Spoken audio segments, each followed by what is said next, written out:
So we started the program, but we have to have, as you learn and talk about startups, what are our KPIs? How do we judge the success of this program? And the first thing that we had to understand and appreciate was, does it resonate with the men in prison? Is this something they want to learn? And can they really absorb the applications that we're presenting to them, because they have no internet access. They have no access to technology. And will the correctional system adopt what we're trying to do and be open enough to understand what we're trying to accomplish? We didn't ask to do a program. We asked to do a program that we thought would be disruptive and beneficial and create a pipeline for people like Ray to have a better life. That meant that we were doing things that they weren't used to. One of the things that we asked to do was allow the men to participate in social media. We wanted them to have a voice, to get a response, which all of us take for granted today. These men had never experienced it before. We also wanted them to really understand how to build a business plan and how to get the confidence that they can enter a job, either create their own or enter a job, and feel confident like they belonged. So when we started to see things that really resonated and get comments from the men that really were profound. One of the men in our program, Larry Histon, said, "When that door closes to our class for our 2-hour session, I forget that I'm in prison." They also have to do things that, again, are difficult for us to do, but even more difficult for them, because many of them have never done this process. They've never gone through a collaborative environment, and they've never presented to anyone before. In our first session, we had a man named Eric Phillips, who the first session had a difficult time stringing 2 sentences together. And he went on and struggled for the first month. So many of you may not be old enough to remember the movie, but if you remember My Fair Lady, Henry Higgins is teaching how to go from a Cockney accent to a proper British accent. So that night, I walked in class singing, "The rain in Spain stays mainly in the plain." And they thought I was out of my mind. But we had Phil start to sing his presentation. And when it came to demo day, he was flawless. And some of the people at San Quentin came up to me and said, either Phil has been reincarnated or he has a twin brother.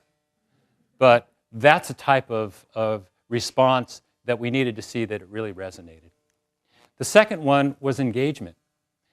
Beverly and I can do this ourselves to some degree, but we really need volunteers and people from the outside to bring their expertise in as well.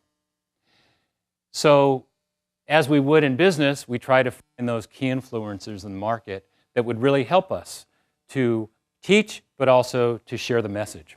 So we invited entrepreneurs in, some from our portfolio and some from the outside.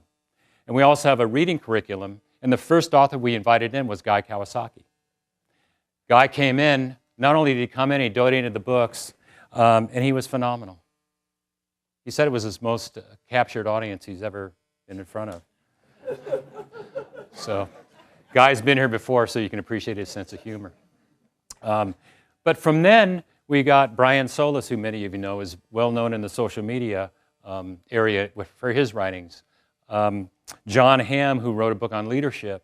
Andy Smith, and Stanford's own Professor Jennifer Acker, who wrote Dragonfly Effect, as well participated. So that type of participation is great. Business leaders, MC Hammer you saw in the video, a well-known VC, Josh Koppelman, and some of the up-and-coming entrepreneurs in the Valley, Brian Wong, who was in the 30 under 30 Forbes list, Patrick Collison, who has a company called Stripe, who you may know. They all came in and donated their time. Then we realized that this is a program that we could scale with the right type of involvement and people volunteering. The third and most important part was, are we going to get businesses and people to support people like Ray after they graduate and after they serve their time? That means that businesses have to step out to something that they're not necessarily comfortable with. But believe it or not, we have many businesses now that have reached out to us and said, we'll participate. Sachi Doctor from Raleigh is here with us today, and Raleigh was one of the first companies to raise their hand and said, we'll participate. We actually have one of the guys who was in the video, Kenyatta Liao, who actually closed the video, already has a job waiting for him, and he's still incarcerated. He was that impressive that Duncan Logan from Rocket Space said, I'm going to sign this guy today because I know he's going to have multiple offers when he comes out. What we're trying to do really is show that these men have skills and opportunities that they can actually add value. I was with the CEO of Raleigh yesterday, Tom Saris, and he said to me, what's the deal with Ray? And I looked at him like, what did he do? He said, he's smiling every day. He's infectious with his enthusiasm. He's added value already to our company. So this is not a one-way street. It's a mutual benefit, which really makes us feel great that we can start adding that value.